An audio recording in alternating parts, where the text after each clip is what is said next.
Hola chicos, buen día. Vamos a iniciar con este tema tan importante para terminar con el segundo parcial. Recuerden que este segundo parcial abarca desde cómo es que comienza la Primera Guerra Mundial, depresión de 1929, ver cómo es que en México estábamos durante esa depresión del 29, cómo fue que el cardenismo, o en este caso el general Lázaro Cárdenas del Río, ayuda a que podamos salir de esa depresión, tomando mucho en cuenta lo que hizo Franklin Delano Roosevelt en Estados Unidos. Recuerden que su plan se llamó el New Deal, mientras que en México teníamos el Estado benefactor. En ese momento, en 1935, empieza la época de oro de la sustitución de las importaciones en nuestro país, la cual dura más o menos 35 años. Hasta 1970 viene el declive total, pero recuerden que vimos el tema de los ciclos económicos y dijimos que el declive total no llega de un momento a otro, sino que poco a poco se viene teniendo una crisis, recesión, hasta llegar a una depresión económica de nuevo.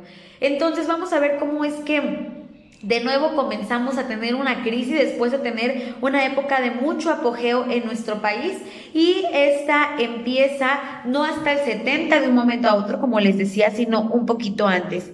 Resulta que tuvimos como presidentes de la República Adolfo Ruiz Cortines, y cuando Adolfo Ruiz Cortines en 1952 toma posesión como presidente de la República, invita a Adolfo López Mateos, en este caso los Adolfos, invita a Adolfo López Mateos a ser el secretario del Trabajo y Previsión Social.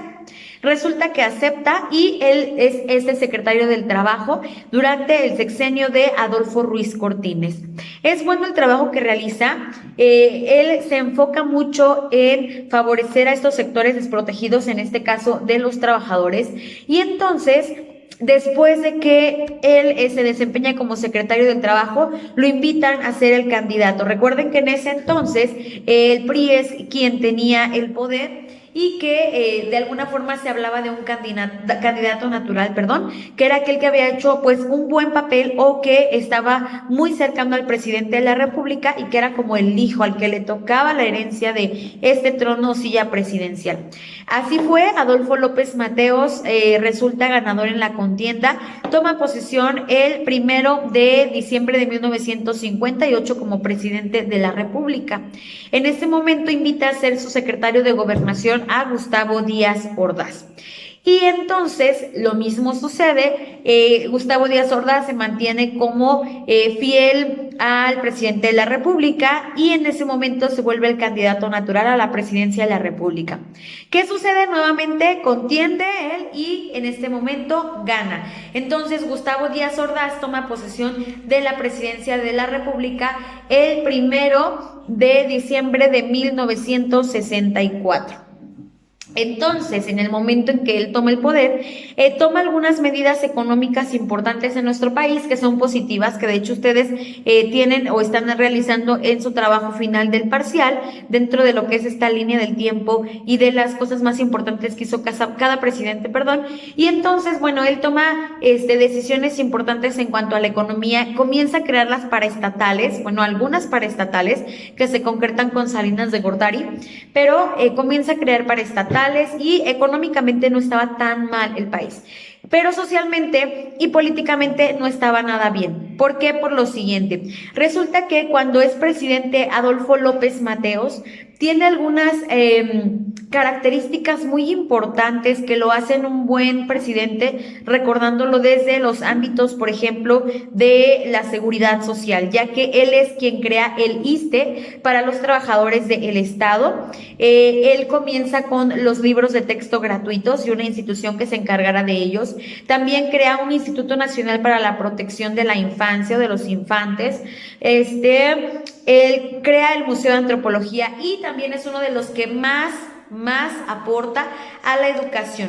Dicho sea de paso, él fue, aún siendo estudiante de Derecho, él fue una persona que estuvo dentro de la campaña de Vasconcelos. Entonces, pues imagínense, es una de las personas que más se le recuerda por el aporte a la educación. Entonces, Adolfo López Mateos también aporta mucho a la educación, y a partir de ahí podemos tener que hay muchas personas, muchos jóvenes en México que ya comienzan a ser profesionistas.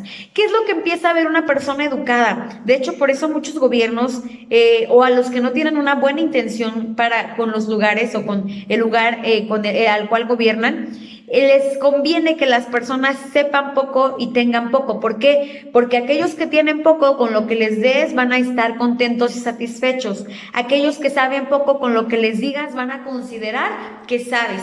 Entonces les convienen los que menos tienen y los que menos saben.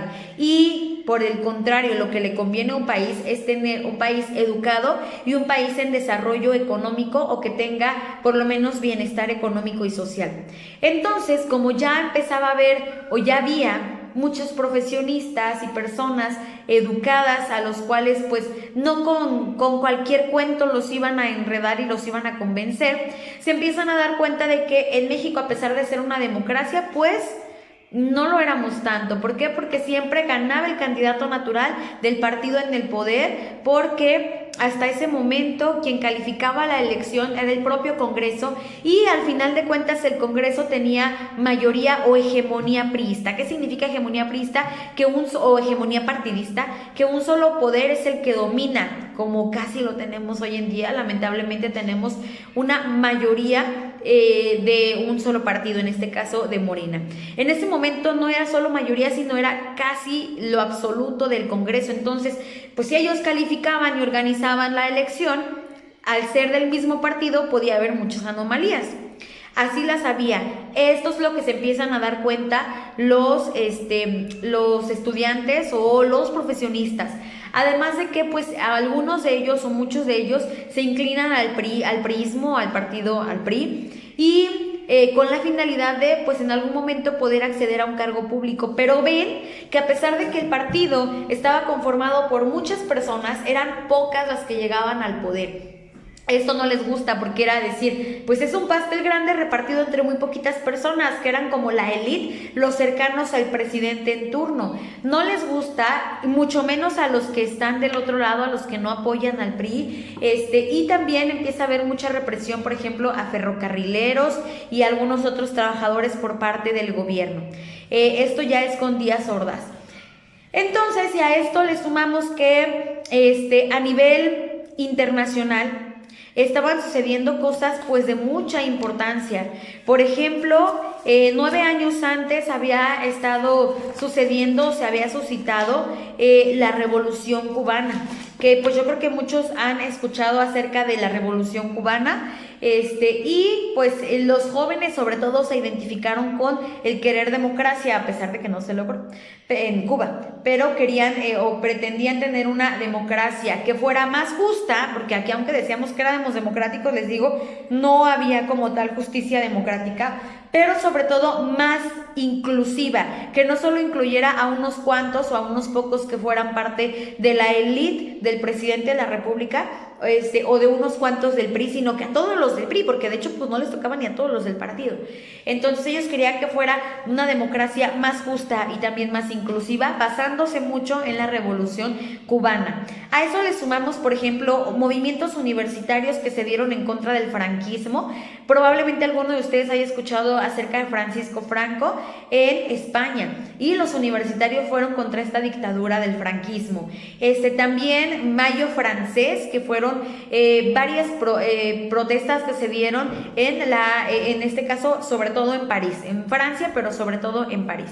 Entonces, dentro de estos y muchos otros acontecimientos a nivel internacional, se basan los jóvenes y pues empiezan a estar en descontento.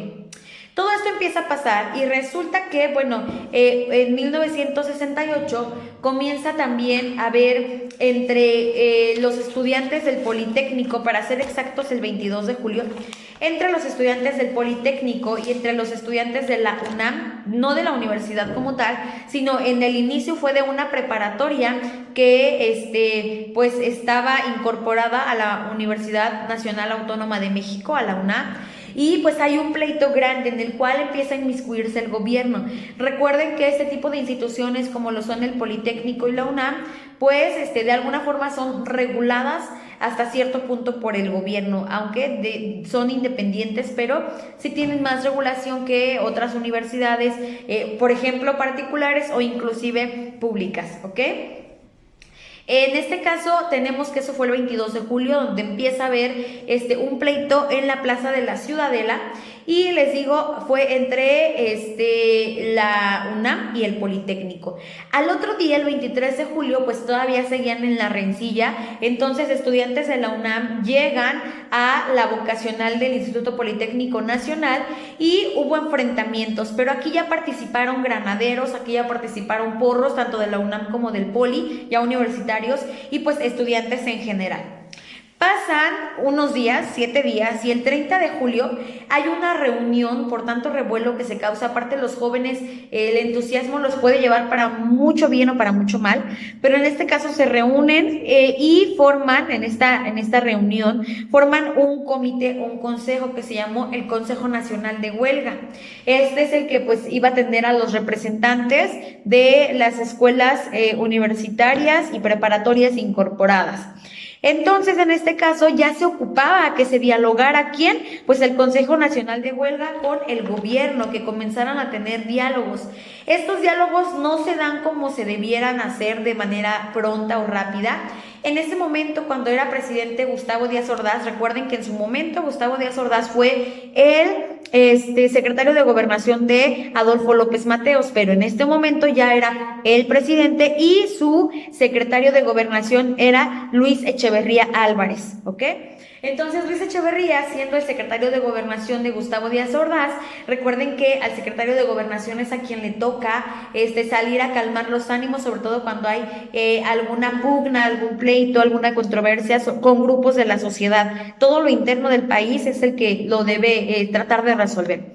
Entonces esta encomienda la tiene Luis Echeverría, dice pues que el gobierno tiene apertura para platicar tanto con el Poli como con la UNAM o con cualquier otro centro educativo, pero no ven como tal una respuesta certera a los jóvenes, y en este caso este Consejo Nacional de Huelgas convoca a comenzar marchas, ¿ok? Dicho sea de paso, también dentro de lo que son los partidos, o en el caso en el PRI, había mucho revuelco, pero también con otros partidos políticos, porque decían, bueno, que no les estaban como otorgando nada de poder ni democracia, y que al ser un partido hegemónico, pues el PRI hacía lo que quería, por lo que un tiempo antes del gobierno ya como tal de Gustavo Díaz Ordaz como presidente, cuando era aún el secretario de Gobernación y cuando empieza su sexenio, lo que hacen es hacer reformas políticas para como que calmar los ánimos, aunque en realidad fue como solamente decirles, sí, vamos a estar bien, pero no les resolvieron. ¿Qué tipo de reformas políticas? Bueno, hoy en día probablemente ustedes hayan escuchado que en nuestro país tenemos la representación proporcional.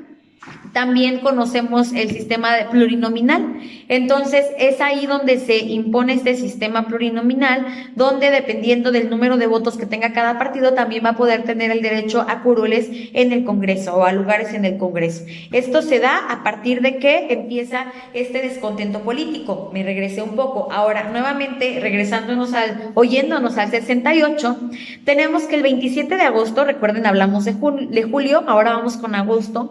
El 27 de agosto, este Consejo Nacional de Huelgas lo que hace es convocar a una marcha que iba a ir del Museo Nacional de Antropología, que recuerden que fundó a Adolfo López Mateos, hasta el Zócalo.